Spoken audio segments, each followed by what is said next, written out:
welcome to Raconteurs News. My name is Michael Obanisia, and I'm the producer-director of The Great British Mortgage Swindle, and you're listening to autonomousmedia.net.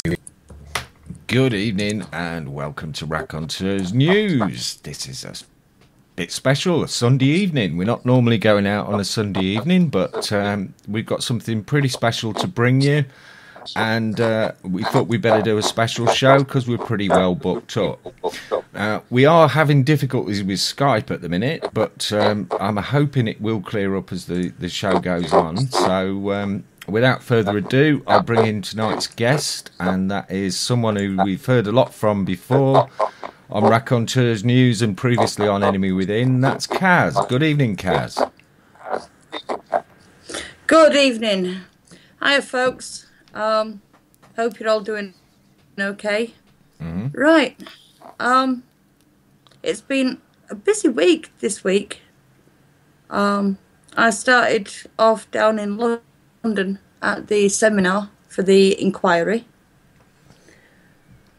Nightmare of a job to get down there for 9 o'clock in the morning from Huddersfield. I bet.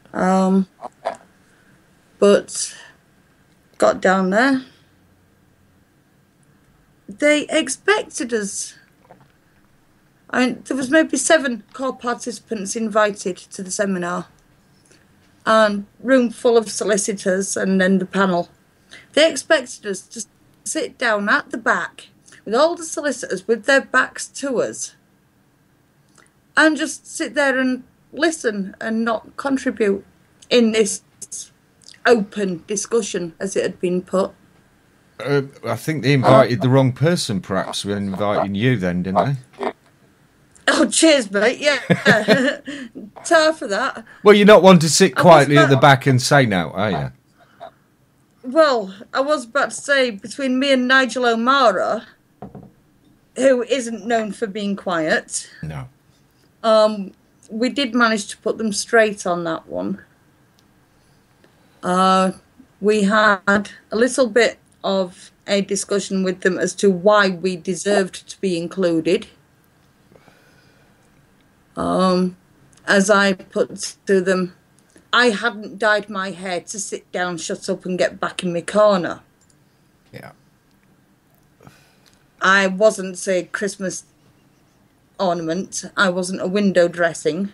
I was there to raise valid points, and some of us actually had the wherewithal to do so, and that should be given the opportunity to engage.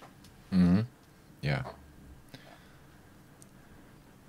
At which point he passed out bits of paper and pens, and Nigel very charmingly said, "And what if somebody can't write?" So they collected all the paper and pens back up, which I thought was rather mean, because it meant I couldn't write any notes. Yeah. Until I stole a pen. But they gathered them all back up, and we were given a little bit of time at the end of each session to make a few points on that session. Okay. There were 8 sessions over the 2 days. Mm-hmm. Some of it we didn't feel we needed to comment on. Some of it was too technical for us to comment on. Yeah. There were times when the panel themselves even sat there looking a bit gormless. Yeah. And that wasn't just through the legal proceedings. So, although you said you felt that when you arrived, they expected you to sit back quietly at the back and say nothing, you had other ideas. How do you feel that the seminar went overall? It was worth it. It was definitely worth it. Okay. That much I do know. Good. I'm certainly feeling it now, because now I'm bloody knackered. Well, that's it. Yeah. I mean, it was a hell of a journey down there. You were down there for 2 days, and what did you have? £35 for living expenses for 2 days. in central Yeah. London. £35 for food and drinks for 2 days combined in Westminster and on rail transport, cafeterias and eateries. So that's about 2 cups of coffee and a kebab then at London prices. We actually did rather well. We found a Wetherspoons not far from the conference hall. Oh, nice. And in between the conference and the hotel. Cannon Street Station, Wetherspoons. The only problem there, if you want to go to the loo, it's a 10-minute walk to the other side of the train station and down 2 flights of stairs into the basement, and there's nothing else down there. It feels really unsafe. Right. So if you're a woman in Cannon Street, take somebody with you just to watch your back. Yeah. I got down there finally, went for a pee, and I was actually glad there was somebody else in there. And as I was coming out, I said to her, I don't know if I dare go back up. I might want another pee before I get up to the top again. It was that bloody far. Yeah. So yeah, any women in Cannon Street Station in London, take somebody with you just to watch your back, because I don't trust those bogs at night. It is a dangerous place to have. And there's not even any cameras on the stairs. No. Wow. And when you're talking, that is the only toilets for the pub and the train station. And there is nothing else down these stairs. Wow. Anyway, back to the seminar, Kaz. Something I hear from a lot of people who've got their negative head on, the IICSA inquiry, it's just going to be one big cover-up. But I've heard from you, from Mickey, and so many others involved, we've got this one chance and we've got to bloody make the most of it. Really, that's where we are, isn't it? Yeah. This is it. This is shit or bust. If we don't make this one work, we ain't going to get another chance. No. And it's all right, people keep on saying that they want Michael Mansfield. Sorry, I'm going to go a bit quiet a minute because my flint's run out and my lighter and my spliff's gone out. It's all right, people say they want Michael Mansfield, but we've already had 4 chairs for the inquiry. Can you just start again with that, Kaz, in case the listeners had difficulty hearing you while you was out there? It's all right, people saying they want Michael Mansfield, but we've already had 4 chairs for the inquiry. We are not going to survive yet another change like that. Yeah. Yeah, I know many people thought that when Lowell Goddard resigned that could possibly be the end of it. Well, that's what you get for bringing a foreigner in. Yeah. To do an English woman's job. Yeah, Knight of Malta to boot, I gather, as well. But that's what you get for importing job labour. Yeah. And do you feel that the new chair of the inquiry is going to do a decent job this time? She's trying to. Mm-hmm. She sat there and listened to our arguments as to why we should be allowed to engage with them. Yeah. Instead of just treating us like oiks. Yeah, she could have just carried on treating us like the lowly oiks that they have come to see us as. But she actually took her time to listen to why we should be allowed to engage. And she agreed that, yes, okay, we did have the required standard, the required personal presence to engage at that level. Yeah. Well, and it was allowed. Yeah, perhaps I should explain. Some of the listeners may be familiar with your voice, but may not have met you or seen your picture. So, just for those who haven't, Kaz is not of the conventional academic appearance. Is that fair to say? I'm 5'6", my hair's dyed purple, and it's short shaved. Yeah. And I dyed it purple specifically for the seminar. Mm-hmm. I bought 2 new pairs of Levi's, a couple of black hooded tops, and I was good to go. That's right. And I think the mistake that a lot of people will make when they come across you is judging the book by its cover. And they get quite a shock when you open your mouth and you can string more than a good sentence together. You're very, very eloquent. Thank you. But yeah, that's one strange question. Well, it's not strange really, but it was tricky to hear. Mm-hmm.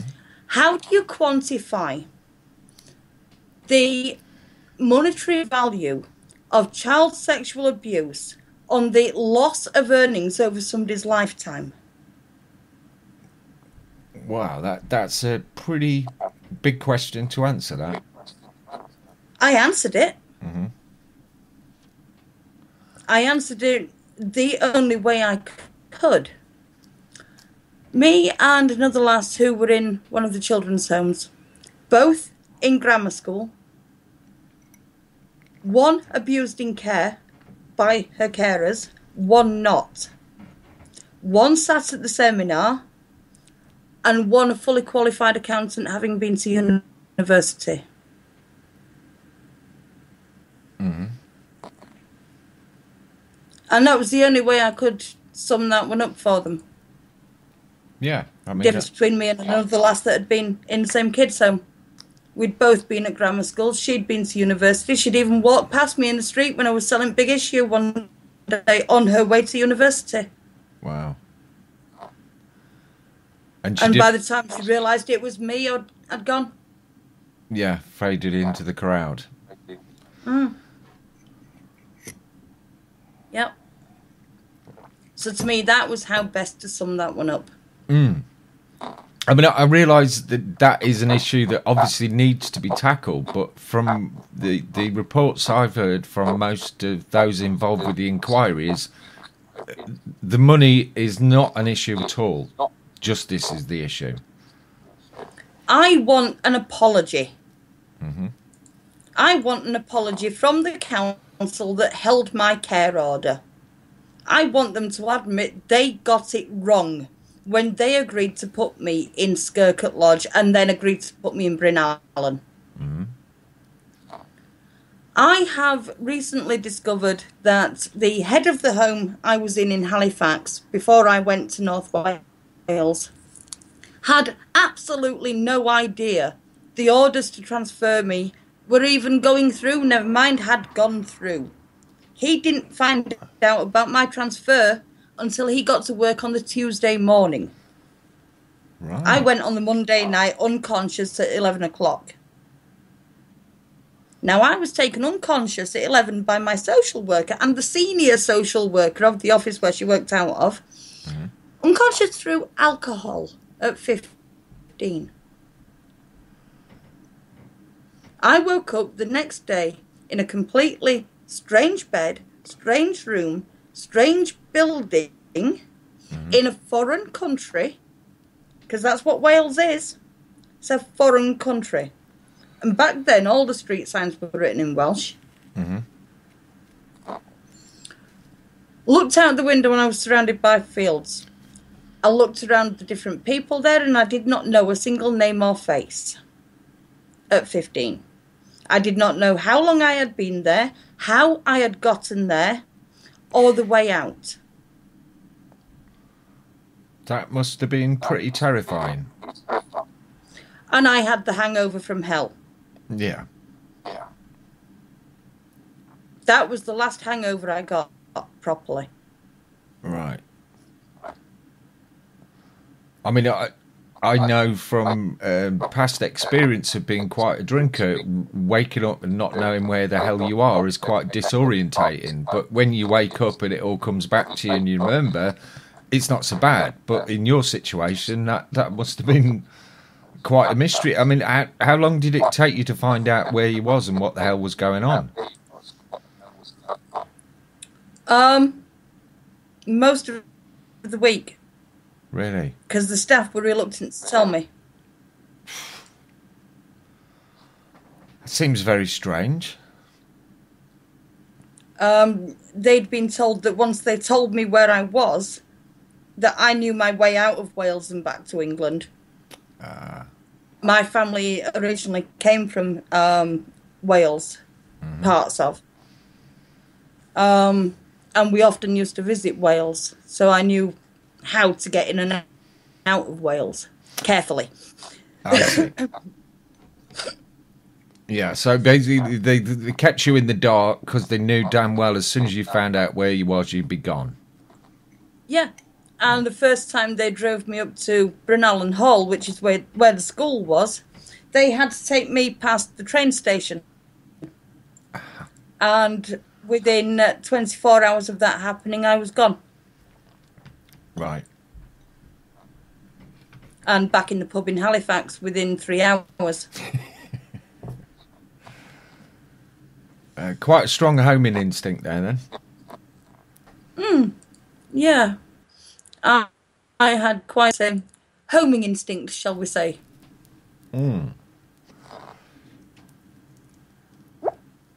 But yeah, back to the inquiry. I was glad I went.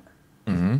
Really glad I went. I mean, I had been terrified having to go all that way on my own, which I think was a bit of a nasty thing to do to me. Making me go on my own. I provided them with evidence from my psychiatrist that said I shouldn't leave the house on my own. One from my doctor that said I shouldn't really stay in the house on my own. Yeah, cheers, mate. Just really sign me up for the nut house. Why not? No. Yeah. But neither of them swayed their opinion. There was, get this one, middle of Westminster, yeah? Mm-hmm. So most people there are going to be on business that is somewhat sensitive, you would expect, yeah? Yeah. No safe in the hotel room, no safe in the hotel reception, no restaurant, no phone in the room. Oh, God, I wouldn't have bathed my dog in that bathroom. Really? I really would not have put dog under the shower in that bathroom. But no safe in the hotel whatsoever. Wow. And that was important to you for a very specific reason, wasn't it, Kaz? Well, yeah, I'm on Schedule 2 Home Office Controlled Medication. Mm-hmm. Schedule 2 and Schedule 3, which includes temazepam, diazepam, dihydrocodeine, codeine, all have to be kept under lock and key when you are away from home. Right. They have to be kept in a safe or a lockbox that is attached to the floor or wall. That is under your own control. Not the hotel's, but your own, or somebody trusted to you. Which can't be the person from the hotel, because you don't bloody know them, so how the hell can you trust them? No, absolutely. So that put you in a very tricky spot. That meant I was having to carry around Schedule 2 Home Office controlled medications, carry them around London city centre. Yeah, it could have made you quite a target there. Yeah. What I was carrying around with me when I arrived in London could have quite easily fetched £200 on the street. Yeah. And that was just 2 days' medication. And we all know that there are people out there that would knock you over the head to get their hands on 10 quid's worth of that stuff, wouldn't they? Oh God, yeah. Christ, yeah. But they've been told of that. They've been informed that no, it actually does breach Home Office regulations doing that to me. And that in future I am going to have somewhere with a safe in the room. So they're going to have to give us all an upgrade on hotel. And hopefully we'll get one with a bathroom that doesn't give you all kinds of diseases and whatnot just from looking at it. Yeah, you certainly don't want that, do you? I mean... The hotel, I would have said it charged by the hour, not by the night. Oh, yes, I think we're familiar with them sort of hotels, yeah. A bit seedy, was it? I'm not, thank you very much. No, I mean, we've all seen films with those kind of hotels in. I didn't mean we'd all use them. Right. No, I was looking at going and sleeping under London Bridge with the Dossers. It would have been cleaner. Really? Wow. I would have got a better breakfast as well.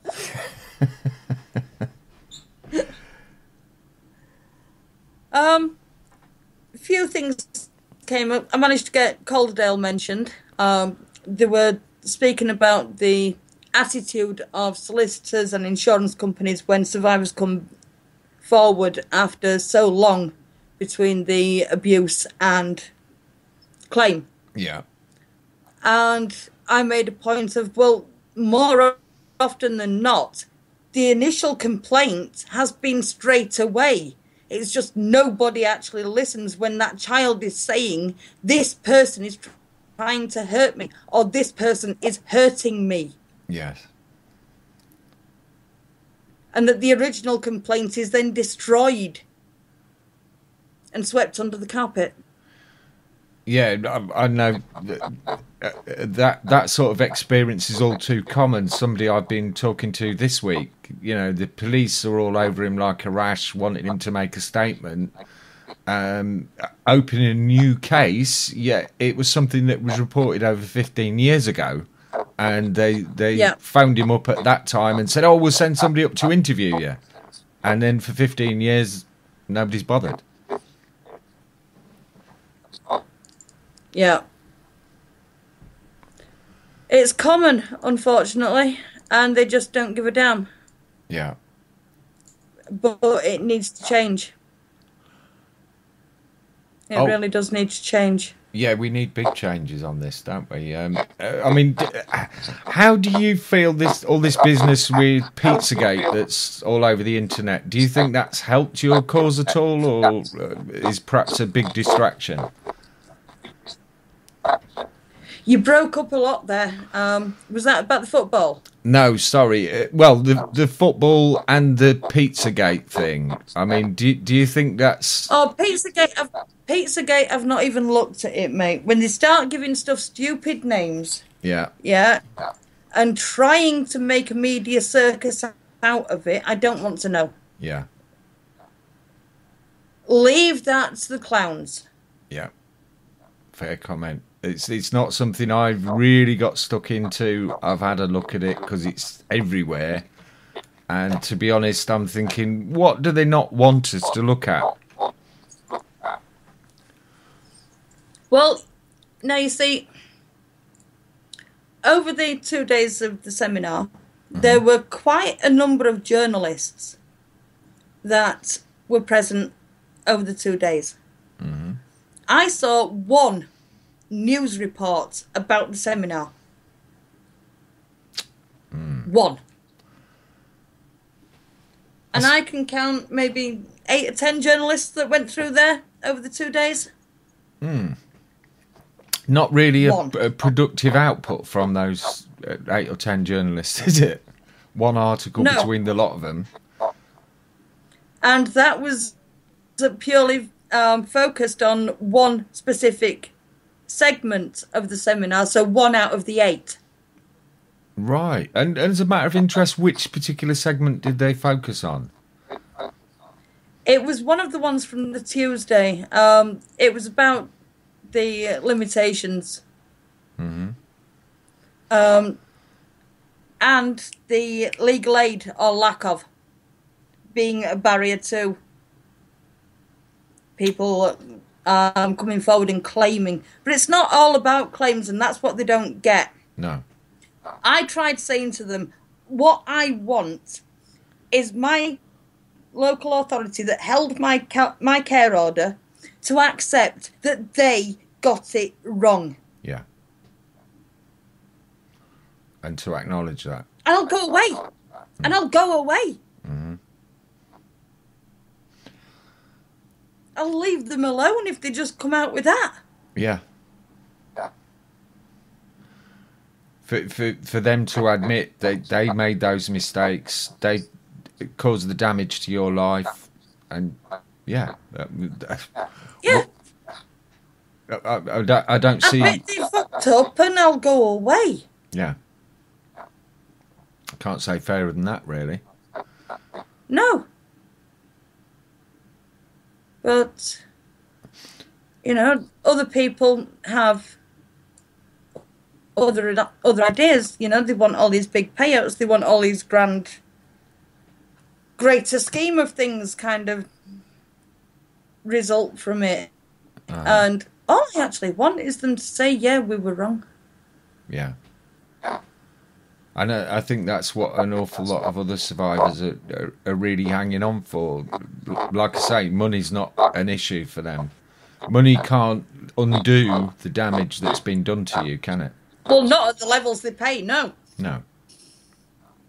I mean... But that was one thing that they did raise. The level of compensation paid, both in the criminal injuries compensation scheme and...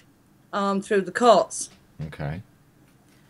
They also looked at the fees that are recovered by the solicitor from the process, both legal aid and no win, no fee.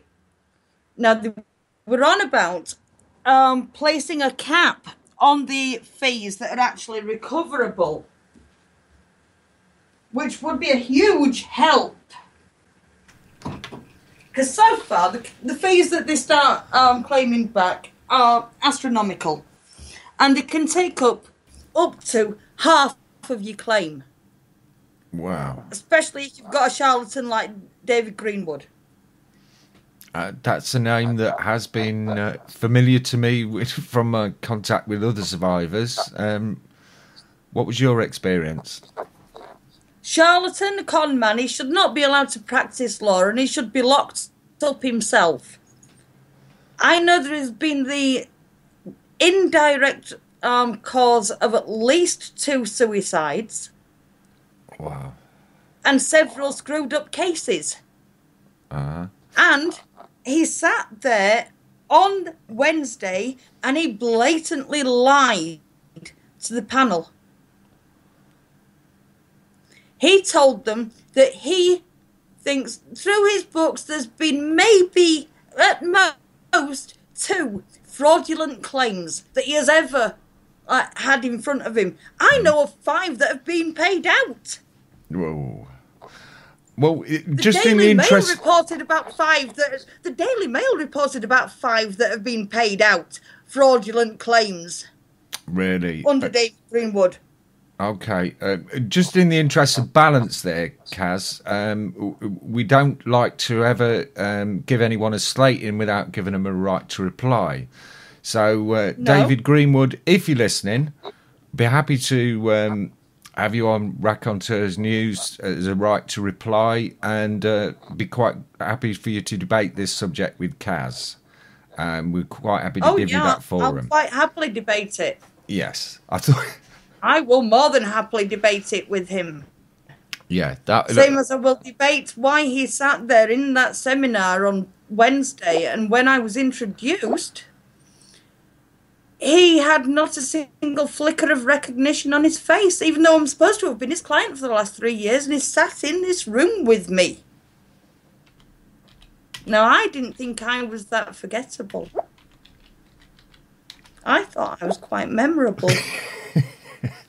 Yes, I would say that's a fair comment, Kaz. But not a single flicker of recognition past his face, and I am so glad he was on camera when I was introduced. I mean, do you think Because he it will can be actually... there for everyone to see that he does not recognise me. That's quite bizarre. Yet he's been sending me updates and running tallies on my account with his firm for the last 3 years. The last one I received was in June of this year. I sacked him 3 years ago. Okay. Which is why I can quite happily sit here and call him a charlatan. Mm-hmm. A con man. I suppose it's at this point I just ought to mention that... and I invite him to come and speak to me on it. Absolutely. Quite openly and happily. There's an open invitation there. I just feel at this point I ought to say that we get lots of different guests on. We don't necessarily wholeheartedly agree with all the points that are made by all the guests. All the guests' opinions are entirely their own. Some of them we agree with, some of them we don't. But we don't pass judgment on that. We just put the information forward for people to make their own minds up. Oh, yeah, I mean, this is completely my opinion about the guy. You know, this is from my own experience. Somebody else might love him. Sure, he has a wife somewhere. You never know. She must love him. Either that or his mother must. Mm-hmm. But personally, he's not for my liking. No, that's fair comment. Best thing we could have hoped for was when all of the solicitors, all of the underwriters for the insurers, all turned around, unanimously agreed they do not believe people invent claims. Wow, that's very positive, isn't it? Yeah. That is one huge step forward. But didn't you say that had been reported on, but it was only reported as if one of the insurers had said that? Yeah. I got clarification from my solicitor that that is exactly how it had been put forward. That, no, it was a unanimous verdict. Yeah. A unanimous decision. They all agreed nobody makes false claims. No. In general. You know, it has to be a particularly sick mind that comes forward and does that. And then you can spot them from the start anyway. Because nothing adds up. Yeah, yeah. So... And those are the ones that wouldn't be pursued anyway. I'm with because you. Nothing adds up from the start. I get you. So has that pretty much covered what you wanted to cover with the seminar? Because I know you got another issue you wanted to cover as well, Kaz. Yeah. Overall, good experience. Oh, it's really good to hear some... I did write an open letter to them, pointing out some of their problems, some of their good points as well. Mm-hmm. Suggested a redesign for the layout for it. And told them I'll get a couple of proposals to them that I'd already drafted whilst they were holding the seminar for revamp on redress and what have you. But we'll see what the response is to that. That letter goes live tomorrow at noon on my blog and Facebook, so it's got time to land on Jade's desk. So she's got time to read it before the world does. Yeah, that's fair. It's only fair. As soon as it's addressed to her. Yeah, fair comment. So, yeah, the other issue you got was something that we've not really covered before. It's cold cases. You want to play the little sound intro, even though we haven't got Leanne, just while I like this again. Okay. The little sound intro, I'm not sure what bit you mean there, Kaz. You didn't find it, did you? You didn't find it, did you? Oh, sorry, it slipped my mind, yes. I had one bit of homework to do for this show and I forgot it. My apologies, Kaz. No, I didn't find the little sound intro. Right, well, for everyone sat there scratching the heads and saying, what the fuck are they on about now? We had planned a guest this evening who isn't available because she's on holiday, lucky cow. Don't know where, but she's from Liverpool and her last name is Boswell. Mm-hmm. So we were going to introduce her with the theme tune from Bread. Yeah, but Andy messed it up. I'm not going to be cruel to everyone and make Andy sing it because he didn't download it. But the lass was coming on with a request for information from anyone that was in or around Bryn Allen community in 1996, the year it closed down. Her brother had been in and out of care, they all had, from a very young age. Now, in 93, David Aaron Boswell, her brother, was sent to Bryn Allen community. He did 3 years in the main unit, and then he was sent to Erdig Road, halfway house. Okay. This was to prepare him for independent living. He did a few months there, and they started, even though he was only 16, they started letting him spend nights at the independent living property that they had. Okay. But because he was 16, he was meant to still have staff with him. Mm-hmm. There were another couple of lads that he knocked about with that were still in Erdig Road. Now, one night, an argument broke out. David had a moped. Okay. Now, at 16, to have a moped. John Allen had just been sent down. Okay. Now, the argument broke out because a light on the bike had been broken and nobody could afford to fix it. That says to me, none of them could have first off afforded to buy the moped in the first place.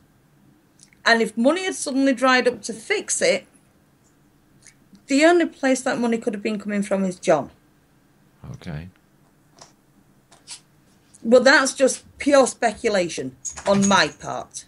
Right. But this argument broke out about the tail light, and one of the lads was doused in petrol, and it was set alight. Oh. David got the lad upstairs, under the shower, put out the flames, got him into a taxi and got him to the hospital. He told the lad and the hospital staff that he was going to make the short journey on foot to a member of staff's house, alert them as to what had happened, and to get help. Mm-hmm. 2 hours later, he was found dead on that A road. He was found at the junction between the A road and the turn-off for New Clyde Road, where it goes up towards Bryn Allen. 2 minutes away from the staff's house. Mm-hmm. When services were called to his body, it was said that he had jumped from the flyover. The coroner ruled that out. Okay. Both cars that hit his body said that he had already been on the ground when they hit him. Right. When the family went to pick up his belongings from Erdig Road, as they walked in, there was a carving knife on the stairs. And when Leanne went to his sister, went to collect his belongings, she went to check the washer, as you do, see if anything had been left in there. And she pulled out his bedding, which was covered in blood. Ah. Nobody can account for the 2 hours that he was missing. Nobody can or will account for the blood. Mm-hmm. Or for the knife on the stairs. Right. It's a very strange... His death was ruled suicide. Okay. Despite the coroner saying that he hadn't gone off the bridge. So, have we got any idea of how he's supposed to have committed suicide? No. Ah. Members of staff were at the inquest. However, Bryn Allen never got a single mention. The only newspaper article about it suggests a connection between a lad that had been set on fire and this death in the middle of the road. Yeah. Although they don't specify the connection. And then everything goes silent about it. That's well, just by the lack of details there, that's all very suspicious, isn't it? Yeah. So you've started looking into this. Have you managed to uncover anything so far yet, Kaz? No. Right. Not a damn thing. Other than, yes, they existed. Yeah. And yes, he died in that manner. So And that, yes, there was an inquiry. Are you putting out an appeal for anyone who may have any more information regarding this turn of events? Yes. He was there from 93 to 96, like I say. I believe it was around the October that he died. I'd have to check my records. Do believe it was around the October that he died. Just suddenly one night. Same time as a lad had been set on fire. Now, his death was not publicised, but the fire was. Right. Just let me pull up the news report on it. Crap. Blah, blah, blah, blah, blah. And the young man who was set on fire, have you managed to establish who he was or track him down at all? No, he vanished. Right. We know who he was, but he's vanished. Okay. He was last seen living with the Gippos in Wrexham. Okay. Which means he could be anywhere now. Of course, yeah. Really. They had a habit of disappearing. Yeah. Well, if anyone who's listening happens to know who this young man is or know anyone who knows him, then please get in touch with either myself or Kaz, and we'll try and hook you up with the right people to talk to. Right. It happened in October of 96. October 96. He was found on the overpass, well, under the overpass on the A road, the main road between Wrexham and Chester. Right, okay. He was found just before midnight on, I think it was a Friday night. Now, back in 96, there are not going to have been that many cars that were passing up that road. No.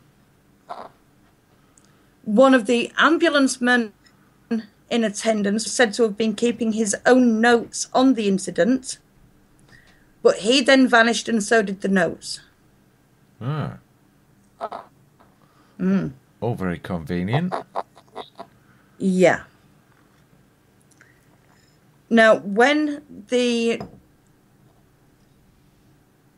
appeal for information went out on the fire, that went out the following week on the 25th of October in the Wrexham Leader. Okay. And that just said they were investigating the lad that had been set on fire, but they didn't name him. But that they thought it was linked to the death of David Boswell. Right. Now, they only linked the halfway house address, not Erdig Road. Right. Sorry, the independent living address, not Erdig Road. So they put him as purely independent living. Which was not the case. No. They put him as living on his own. when he should have had staff with him overnight, every night, and they all should have, because they were all only 16. It's only at 17 you can leave them overnight. Well, it sounds like right from the off, somebody's been trying to fudge this, keep the details very quiet. Yeah. Absolutely. And I would appeal anyone that knows any information. The family are just wanting answers. Yeah. They accept that this time around, if they can't get any, then they're never going to get any. But this is their last attempt to just get some kind of answer as to why their brother, their son, died in such a horrific manner. Yeah. Age 16, under the care of Brynallen community. To go 20 years and and it not... went unreported. Yeah. 20 years and to have no answers must be, well, difficult to imagine, certainly. Well, the last family that went through that was the Johns family, because both the brothers died in 91, 92. And their father died in 2010, I believe it was, never getting answers as to why his boys were dead. We cannot let it happen to another family. No. Yeah, so they deserve answers. So anyone who's got any information at all, you're more than welcome to contact me, Andy at raconteursnews.com. And how would they get hold of you, Kaz? I am Kaz at fightingback.org.uk. Excellent. We'll put those links in the podcast after the show so that anyone will be able to click on those links and send you or me an email and share what information they may be able to help us move this along. Thank you. Right, have we got anything interesting coming up in chat room? No, I think the chat room members, there's not really a full complement because not everybody's here like they would normally be on a Tuesday night. Some encouraging comments, but not really a lot of questions. Yeah, I see that. Come on, guys. We need people to get involved and help this radio station grow. Help it take off.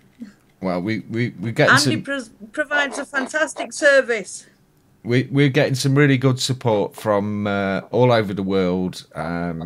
Only the other week when we had Michael O'Benicia on, we had people contacting us through private messages from, where was it? Barbados, Cyprus, and they were all going through the same wrangles that Michael was with the legal system, and they all wanted to kind of hook up together. So hopefully there will be people, if they're not hearing this live and hear the podcast, they'll still be able to get in touch with us and spread the word.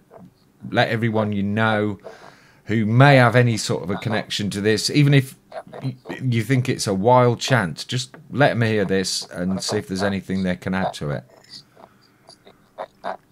Yeah, absolutely. One last thing before we wrap it up.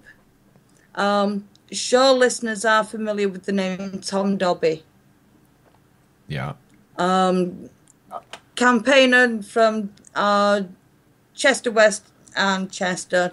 His daughter, I can't go too deeply into it because there's so many gagging orders around this poor bastard. Yeah. Well, they now have him back in prison. Oh. He'd made agreement with the police that, okay, he had a psychiatry appointment the next day. He was going to attend the appointment and then he would surrender himself because they wanted to talk to him yet again. They'd been turning up at his door day in, day out for over a bloody week. His neighbours had been telling him, well, no, he's gone out. And then telling him when he comes back, well, no, they're sat over there, mate, in the car. Yeah. They burst through his door. Well, he sat there with headphones on, just trying to relax. Burst through his door, whisked him off. took the weekend to find out where he was and then find out which course he was going to be in, for them to throw loads more different court cases at him. He wasn't allowed to present information, evidence that showed he hadn't actually breached his gagging order, which is what they've banged him up for. He had sailed close to the wind with it, but he hadn't actually crossed that line. Yeah. CPS put it all through, banged up until 3rd of January, when he's back in Crown Court again. Now, they're trying to get him out, although I think he should just stay there for Christmas and have, like, free access to the gym, free telly, free food, the lot. You know, come out a fit, lean killing machine. You know, I'm just waiting for my holiday. Well, careful what you wish for. As long as somebody looks after me dog, I'll be happy. Well, as long as I get my script as well. Yeah. You know, free detox and a health spa. Oh, yeah. Can't have too much of that, can you? Well, no. You know? Yes, we just had a great idea from my wise woman, Luby. She said, well, firstly, Jack pointed out that scheduled shows always get a better response in the chat room, but it's also a sign of people listening intently that the chat goes very quiet. Luby suggested that we put this out on Tuesday as well, before our scheduled show, so we'll get the listeners from Chuckocelli hanging around hopefully for that. They'll hear it, and then it'll go on to our normal show. So yeah, we'll put that out again Tuesday night. So nice one. No worries. Good thinking, Lou. She has some really, I don't call her my wise woman for nothing. Yeah, so I suppose that if that's about it from you, Kaz, we better wrap it up then.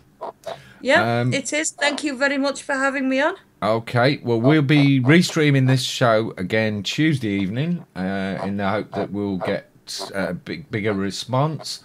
And then we'll be back at 8 o'clock Tuesday evening with Ben Emlyn Jones. And I've just recently finished reading Ben's latest novel, so we'll be having a chat about that. And also all his latest work on UFOs and paranormal. And maybe even find out why he's not been wearing his Trump wig. He did promise that. So, excellent stuff. Thanks, everyone.